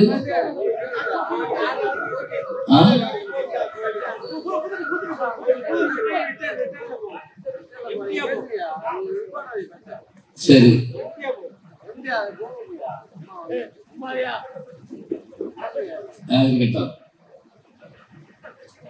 ஒரு அசரீதியா இருக்கு. எங்கிட்ட இருந்தோ சத்தம் வந்துகிட்டே இருக்கு. எனக்கு போயிட்டு வருதா? சரி. இப்ப பரமக்குடியை தாண்டி ரயில் நின்றுச்சு நடு ரோட்ல, நடு தண்டவாளத்துல. என்னன்னு பார்த்தா ஒரு எருமாடு படுத்துருக்கு ரயில் ரோட்ல. அப்புறம் எல்லாரும் இறங்கி விரட்டி இருக்காங்க. கொஞ்ச தூரம் போனா திருப்பி ஒரு எருமாடு. இப்படி 5 தடவை எருமாட்டை விரட்டி இருக்காங்க. இவன் கேட்டான், இந்த ஊர் பக்கம் எருமாடு அதிகமானு கேட்டான். அதுக்கு அந்த அனுபவத்தை சொன்னான், ஒரே எருமாடு தான் ரயில முந்தி போய் படுத்துருக்கு அப்படின்னா. அப்ப அந்த ரயில் எவ்வளவு வேகமா போற ரயில் நீங்க பாருங்க. இப்ப நான் வீட்டுல உட்கார்ந்து இதை பார்க்க முடியுமா? சொல்லுங்க பார்க்கலாம். எதையும் பார்ப்பதற்காக நாம் பயணிக்க வேண்டும்.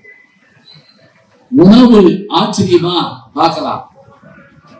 நீங்க கனடால நான் பார்த்தது, அந்த கடைக்குள்ள போறப்ப எந்த மீனை காட்டுறீங்களோ அந்த மீன் 1/2 மணி நேரத்துல நம்ம தட்டுக்கு ஆவி பறக்க வந்து சேரும்.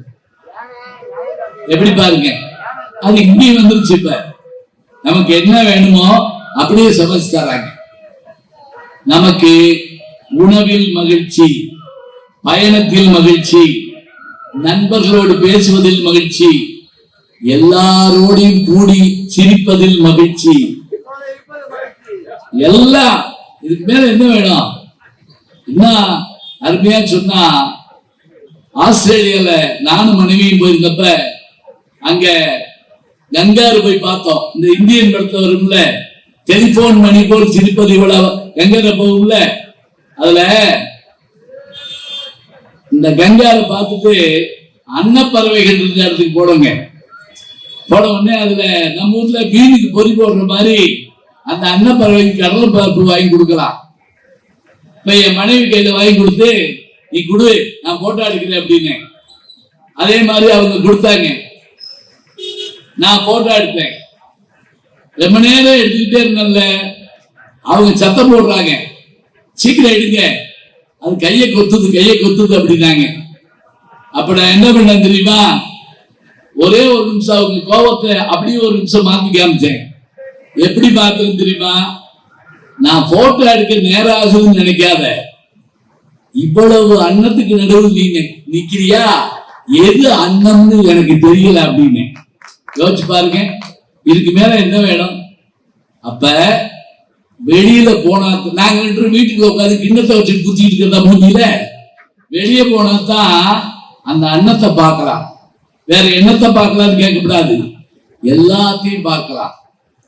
அப்ப அருவிகள் வீழுகின்ற அந்த நிகழ்வு, கடல் பரப்பில் சூரியன் எழுகின்ற அந்த அற்புதம், மலை உச்சியில் குளிருக்கு நடுவுல அந்த வெப்பத்துல உட்கார்ந்து அந்த பொருள்களை வாட்டி சாப்பிடுற அழகு, பார்பிக்யூன்னு சொல்றோம்ல, அது ஒவ்வொரு நாட்டிலையும் ஒவ்வொரு உணவு, ஒவ்வொரு ஊர்லயும் ஒவ்வொரு மக்கள். அங்க ஆக்ராவுக்கு போயிருந்தப்ப தாஜ்மஹால்ல ஒரு ஆச்சரியத்தை பார்த்தேன். அந்த சுவர்கள் முழுவதும் குர்ஆன் எழுதப்பட்டிருக்கீங்க. அது எப்படி எழுதப்பட்டிருக்கு தெரியுமா? நிக்கிற போது நீங்க படிச்சீங்கன்னா அந்த எழுத்து அந்த கண்ணுக்கு ஏற்றபடியா இருக்கு. கொஞ்சம் மேல இருக்க எழுத்து இதை காட்டு பெருசா இருக்கு, அதுக்கு மேல இருக்கிறது அதை காட்டு. ஏன்னா நம்ம கண்ணாடி போடாமலே படிக்கலாம். எல்லா இடத்துலயும் ஆச்சரியங்கள் இருக்கு. பயணம் இனிமை, நண்பர்கள் இனிமை, குழந்தைகள் உதுகழிப்பது வெளியில்தான். கல்வி பகிர்ந்துமா, வெளிநாட்டுக்கு போகணும். ஸ்டான்போர்ட் பல்கலைக்கழகத்துக்கு போயிட்டு வந்தேன், அமெரிக்காவுக்கு. பார்த்து வியந்தேன். இவ்வளவும் வெளியில் தான் இருக்கு. அப்ப மக்கள் பெரிதும் மகிழ்ச்சியாக இருப்பது வெளியில் தான். நான் முடிச்சிட்டேன்னு வைங்க, நீங்க எந்திரிச்சாங்க, கொஞ்சம் உட்காருங்க. வெளியில் தான் நான் முடிச்சேன்னா இந்த 2 பேரும் சந்தோஷப்படுவாங்க. வீட்டுக்குள்ள என்ன முடிக்கலாமா, நீங்க எந்திரிச்சு இந்த 32 அம்மான பாடி வைங்க, பாக்கி இருக்கிறதுக்கு. வீட்டுக்குள்ள மகிழ்ச்சி இல்லையா? இருக்குங்க. நாம பிறந்தது எங்க? அந்த வீட்டுல தானே. ஒரு குழந்தை வீட்டுல பிறந்தா என்ன தெரியுமா? ஒரு ஆபீஸ்ல, ஒரு பேங்க்ல ஒரு ஆளுக்கு ப்ரமோஷன் வரும், 2 பேருக்கு ப்ரமோஷன் வரும், இவ்வளவுதான். ஆனா ஒரு வீட்டுல ஒரு குழந்தை பிறந்தா கணவன் அப்பா ஆகிறான், மனைவி அம்மா ஆகிறாள், அப்பா தாத்தா ஆகிறார், அம்மா பாட்டி ஆகிறார், தம்பி தாய்மாமன் ஆகிறான், தங்கை சித்தி ஆகிறாள். ஒரு உயிர் வீட்டுக்குள்ள வர்றப்ப எல்லாருக்கும் ப்ரமோஷன் கிடைக்குது என்றால் அங்குதான் ஆனந்தம் தொடங்குகிறது. நம்ம வாழ்க்கையினுடைய ஆனந்தம் அங்கதானங்க இருக்கு. நாம சிறுபிள்ளையா இருந்த போது நம்ம வீட்டுக்குள்ள நம்ம வச்சிருந்த அந்த அபூர்வமான பொருள்கள் நினைச்சு பாருங்க. நல்லா ஒரு பம்பரக்கட்டைய அப்படி பாதுகாப்பேங்க, அது கூடவே தான் இருப்பேன், தலைக்கு வச்சு படுத்திருப்பேன். அது ஒரு நாள் காணா போச்சு, 3 நாள் தூங்கல. நீ எப்படி வாழ போறோம்னு நினைச்சாங்க, பம்பரம் இல்லாம. அந்த பேர் புஸ்தகத்துக்கு நடுவில் மயில் குட்டி வச்சு தோகையை வச்சு அது குட்டி போடுன்னு நம்பணும். அதே போல அதனுடைய சின்ன சின்ன விளையாட்டுகள் எல்லாம் நமக்கு ஞாபகத்தில் இருந்தது. அப்பாவியா இருப்போம். நமக்கான எல்லாமே வீடுதான். எங்க இருந்தாலும் வீட்டை ஒரு வாரம் பார்த்துக்கிட்டே இருப்போம். மாமா வர்றாரா, அப்பா வர்றாங்களா, அத்தை வர்றாங்களா, எல்லாரையும் பார்ப்போம். காலண்டர் வாங்கின உடனே முதல்ல தீபாவளி ஞாயிற்றுக்கிழமை ஒரு நாள் பார்ப்போம். ஏன்னா அன்னைக்கு ஒரு லீவ் போச்சு. திருவிழாக்கள் வந்தா வீடு எப்படி இருக்குன்னு தெரியுமா? அந்த புது சட்டை, புது வேஷ்டி. அப்ப எல்லாம் டெய்லர் கடையில அளவெல்லாம் எடுக்க மாட்டாங்க, இப்படி ஒரு பார்வை பார்ப்பாங்க, போ அப்படின்ட்டுவாங்க. எனக்கு தச்ச ட்ரௌசர் சட்டையெல்லாம் நான் 20 வருஷத்துக்கு போடலாமுங்க. கேட்டா வளர்ற பையன், நான் எப்படித்தான் வளருவேன். ஆனா அந்த சட்டையும் பேண்டையும் வாங்கறதுக்கு தீபாவளிக்கு முதல் நாள் நைட் வரைக்கும் உட்கார்ந்துருப்போம் தெரியுமா? அதே அப்பா, அந்த சந்தோஷம். தீபாவளி முடிஞ்சு பள்ளிக்கூடம் போறப்ப அவன் வீட்டுல இருக்கக்கூடிய பொருள்களை கொண்டு வருவாங்க. எங்க வீட்டுல பணியாரம், எங்க வீட்டுல அப்பம், அதுல ஒருத்தர் இட்லி கொண்டு வந்தாங்க பைக்கில் வச்சு. அப்ப இட்லி எல்லாம் அபூர்வமான பொருள், ஆனா அதுவும் சந்தோஷமா இருந்தது. எப்பவாவது என் நேரமும் பசிக்கும், ஆனா பசிக்கிறப்பெல்லாம் ஏதாவது ஒண்ணு சாப்பிடுவேன். அப்பா அம்மா அண்ணன் தம்பி தாத்தா பாட்டி குடும்பம் இத்தனையுமாக அந்த வீட்டுக்குள்ள இருக்கக்கூடிய ஒரு மகிழ்ச்சி. இதுக்கு மேல என்ன தெரியுமா, புதுசா ஒரு பொண்ணு வீட்டுக்குள்ள வர்றான்னு வைங்க, மகனுக்கு கல்யாணம் ஆகி மருமக வர்றா, அல்லது மகளுக்கு கல்யாணம் ஆகி மருமக வர்றான், அந்த வீடு இன்னும் புது பொழிவு பெறுங்க. அப்பா ஏற்படுற சந்தோஷம் இருக்கே, அடே அப்பா, வீட்டு மகிழ்ச்சியில நீங்க என்னதோட ஒப்பிட்டு பண்ணிப்பா சொல்லுங்க பார்க்கலாம். ஒரு 30 வருஷம் பின்னாடி போய் பாருங்க, கூட்டு குடும்பம், ஒரு வீட்டுக்குள்ளதான் எல்லாம். கல்யாணம் ஆகி வந்த பொண்ணும் மாப்பிள்ளையும் தனியா பேச முடியாதுங்க. அவங்களுக்கு எல்லாம் தனி ரூமா கொடுப்பாங்க இல்ல. அந்த பிள்ளை அந்த கடைசியில் படுத்து கிடக்கும், நடுவுல 12 பேர் படுத்து கிடப்பாங்க. மாப்பிள்ளை இந்த கடைசியில் படுத்து கிடக்காங்க. விடிய விடிய ஒரு பிள்ளை அழுதுகிட்டே தொட்டில் ஆடிக்கிட்டு இருக்கும். அந்த பிள்ளைக்கு லேசா புருஷனை எட்டி பார்க்கணும்னு எந்திரிக்கும்.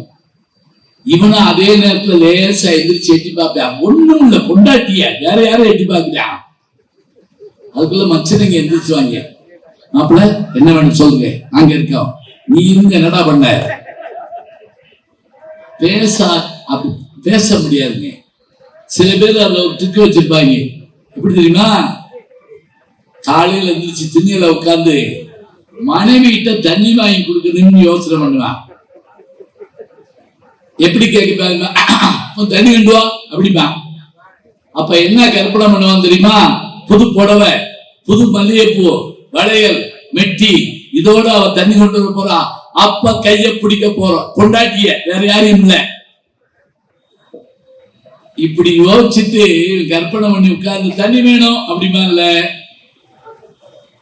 ஒரு கிழவி இப்படி கையில ஆட்டிக்கிட்டு செப்புல தண்ணி கொண்டு வந்து, இந்தப்பா எனக்கு வரும்பா இருக்க கோபம், நீ போன புதன்கிழமையே செத்து போயிட்டு சொன்னாங்க. அந்த கிழவிக்கு என்ன ஆச்சரியம்னா, தண்ணி தான் கேட்டான், தண்ணி தான் கொண்டு வந்தோம், இதுக்கு எதுக்கு நம்ம போன புதன்கிழமை சாகணும், அவன் உன்னையவா கேட்டான். அவன் எப்படி கற்பனை பண்ணான். ஒரு நாள் கடையெல்லாம் அடைச்சிட்டு வீட்டுக்கு வந்தாங்க. ராத்திரி 11 மணி, வீடு அமைதியா இருந்துச்சு. எல்லாரும் செத்து போய்ப்பாங்களோ அப்படின்னு யோசிச்சா. கதவை தட்டினா, அந்த புது மனைவி அவதான் இருக்கா. இப்பதான் கல்யாணம் ஆகி 1 மாசம் ஆயிருக்கு. அவங்க எல்லாம் எங்கன்னு கேட்டா, சத்த போட்டா கூட வந்துருவாங்க. அவங்க எல்லாம் பூச்சொருகள் விழாக்கு போயிட்டாங்க, விடிய காலம் வருவாங்க, நீங்க உள்ள வாங்க. இவன் வந்த உடனே வேற ஒன்றும் சொல்லலங்க. என்ன செஞ்சா தெரியுமா, டேய் உன் கையில சாப்பாடு வாங்கி சாப்பிடணும்னு எனக்கு ஆசையா இருக்கு, சாப்பாடு போடு. புது மனைவி கையில. அங்க என்ன 18 காய்கறியா இருக்க போது இல்ல, கல்லு சட்டியில பழைய சாதம். தட்டெடுத்தா, எடுக்காத, நீ கையில புளிஞ்சு கொடு, நான் வாங்கி சாப்பிடுறேன். சரி உட்காருங்க, இங்க வேணாம், கிணத்தடிக்கு போவோம். கிணத்தடிக்கு போடாங்க. ஆகாயத்துல நிலவு, இரவு, தனிமை, 2 பேர் தான். இப்ப இவ ஒவ்வொரு கையா அப்படி எடுத்து புளிஞ்சு கொடுக்குதா, அவன் வாங்கி சாப்பிடுறான். தேவாபிரதமா இனிக்குது, சந்தோஷமா 2 பேரும் அப்படி போய் படுக்கிறாங்க. 1/2 மணி நேரத்துக்குள்ள வந்துட்டாங்க நம்ம ஆளுங்க. அண்டா காக்கசம் அபு காக்கும் திறந்திரு தீசே உள்ள வந்துட்டா. வந்த உடனே முதல்ல அந்த மாமியார் கிழவிதான் சத்தம் போடுறான். எரும மாட்டுக்காக கல்லு சட்டியில புண்ணாக்கு பருத்தி கொட்ட ஊற வச்சிருந்தேன். கல்லு சட்டி இருக்கு, தண்ணி இருக்கு, புண்ணாக்க காணோம். இப்பதான் இந்த புருஷனுக்கு வயிறு கிளங்குது, புண்ணாக்கத்தான் தின்றுக்கமா. அவளுக்கு சிரிப்பு தாங்க முடியல. நம்ம தான் கொடுத்தோம், அதை வாங்கி அப்படி தின்றுக்கானே அங்கிட்டு திரும்பி அவப்படுத்திட்டா. கிளம்பி விட மாட்டேங்கிறா. போலீஸ கூப்பிடு, சிபிஐ கூப்பிடு, இன்னைக்கு புண்ணாக்கு, நாளைக்கு என்ன ஆகுறது? யோசிச்சு பாருங்க. இந்த கதைய தான் பேரனுக்கு அந்த பாட்டி சொல்றப்ப, அந்த புண்ணாக்க தின்ன அன்னைக்கு தாண்டா உங்க அப்பன் கொஞ்ச நாள் கழிச்சு பிறந்தான்னு சொல்றப்ப, அப்பனும் புண்ணாக்கி நம்மளும் புண்ணாக்கி குடும்பமே புண்ணாக்கின்னு இத மறக்க முடியாத ஒரு நிகழ்வாக மனசு இருக்கும்னா நினைச்சு பாருங்க. வீடுன்னா ஏசியா, வீடுன்னா டைல்ஸா, வீடுன்னா பீரோவா, வீடுன்னா மனிதர்கள்ங்க. எங்க அப்பா உட்கார்ந்து இருந்த இடம், நான் பிறந்த இடம், எங்களுக்கு கல்யாணம் இடம், முதல்ல தொட்டில் போட்ட இடம், இவை எல்லாமே நம்முடைய நினைவுகள். இந்த வீட்டை நோக்கித்தான் தீபாவளி அன்னைக்கு தெற்க நோக்கி 10 லட்சம் பேர் வர்றாங்க. எதுக்காக? இந்த தீபாவளி அவனால சென்னையிலேயே திருச்சியிலேயே கொண்டாட முடியாதா? அன்னைக்கு வர்றதுக்கு அந்த குடும்பமே காத்திருக்குமா அவனை பார்க்க. வருவான், குளிச்சு சாப்பிட்டு அப்பா அம்மா காலத்தை விட்டு கிளம்புவாங்க. நான் பார்த்தேன், அமெரிக்காவிலிருந்து ஒரு குடும்பம் வந்துருச்சு. தீபாவளி முடிஞ்சு கிளம்புறாங்க. கிளம்புறப்ப அந்த ஒரு பாட்டி உட்கார்ந்துருக்கா திண்ணையில. பேர, ஹாய் பாட்டி, அமெரிக்காவுக்கு போயிட்டு வரேன் அப்படிங்கிறான். மத்தியானம் சாப்பாட்டுக்கு வந்துருவீல அப்படின்னு கேக்குது பாட்டி. வந்துடுறேன், போயிட்டு வா. என்ன போயிட்டு வா? நான் எப்ப போனாலும் ₹1 கொடுப்பியே, காசு கொடு. அவன் பில்கேட்ஸ் கம்பெனில 50 லட்சம் ரூபாய் சம்பளம் வாங்குறான். பாட்டிட்டு வந்து காசு கேட்கிறான். உடனே அவனை கூப்பிட்டு சுருக்கு பையில இருந்து ஒரு ₹1 காயின் எடுத்து அவன் கையில கொடுத்து, கொஞ்சம் விபூதி எடுத்து அவன் நெத்தில பூசி, குலதெய்வம் கூட வருமப்பா நீ போ அப்படின்னு அனுப்புறப்ப, இந்த பக்கத்துல இருக்கு அமெரிக்காரன் கேட்டான், அந்த கோல்டு லேடி உனக்கு கோல்டு காயின் கொடுத்தாலான்னு கேட்டான். அவ கோல்டு காயினுக்குள்ள ஒண்ணுமில்ல, சாதாரண காசு தான். அப்புறம் ஏன் நீ அப்படி வாங்கின? அவ அப்படி கொடுத்தா. அப்ப சொன்னா நம்மாளு, உனக்கு இதனுடைய அருமை தெரியாது. 98 வயசானாலும், நான் 50 லட்சம் ரூபாய் சம்பளம் வாங்கினாலும், நான் அமெரிக்காவில் இருந்தாலும், எனக்கு ₹1 கொடுக்க எனக்கு ஒரு பாட்டி இருக்கா பத்தியா? அவ இருக்க ஒரு வீடு இருக்கு பத்தியா? இதாண்டா எங்க நாடு, எங்க தேசம் சொன்னா, இந்தியாவினுடைய உயிர் கிராமங்களில் இருக்கிறது என்று சர்தார் வல்லபாய் பட்டேல் சொல்கிறார் என்றால், வாட் இஸ் யுவர் கல்ச்சர்னு கேட்டான். அக்ரிகல்ச்சர் இஸ் அவர் கல்ச்சர்னு அவர் பதில் சொன்னார். சொன்னா அந்த பண்பாடும் அந்த இனிமையும் அந்த கூட்டு குடும்பத்தினுடைய பெருமையும் கொண்டதுதான் நம் நாடு. எங்கதான் பறவ சுற்றினாலும் மீண்டும் கூட்டுக்கு வருவதை போல, மாலை ஆனால் கூட்டுக்கு வரும் பறவை போல, எங்கு சென்றாலும் வீட்டுக்கு வரும் மனிதர்கள் அதனுடைய அருமையை, இன்பத்தை, மகிழ்ச்சியை நோக்கி வருகிறார்கள் என்று சொன்னால், அறம் பொருள் இன்பம் வீடு என்பதில் வீடு சொர்க்கத்துக்கு சமம் என்றால், நம் வீடும் சொர்க்கத்துக்கு சமம் தான். மக்கள் பெரிதும் மகிழ்ச்சியா இருப்பது வெளியில் இல்லை, வீட்டில் தான், வீட்டில் தான், வீட்டில் தான் என்று சொல்லி வாய்ப்பு கொடுத்த அறந்தாங்கி வணிகர் நல சங்கத்தினுடைய தலைவர், செயலாளர், பொருளாளர் மற்றும் அனைத்து வணிக பெருமக்களுக்கும் வாழ்த்துக்களை சொல்லி இருந்து கேட்ட உங்களை வணங்கி விடைபெறுகிறோம். நன்றி, வணக்கம்.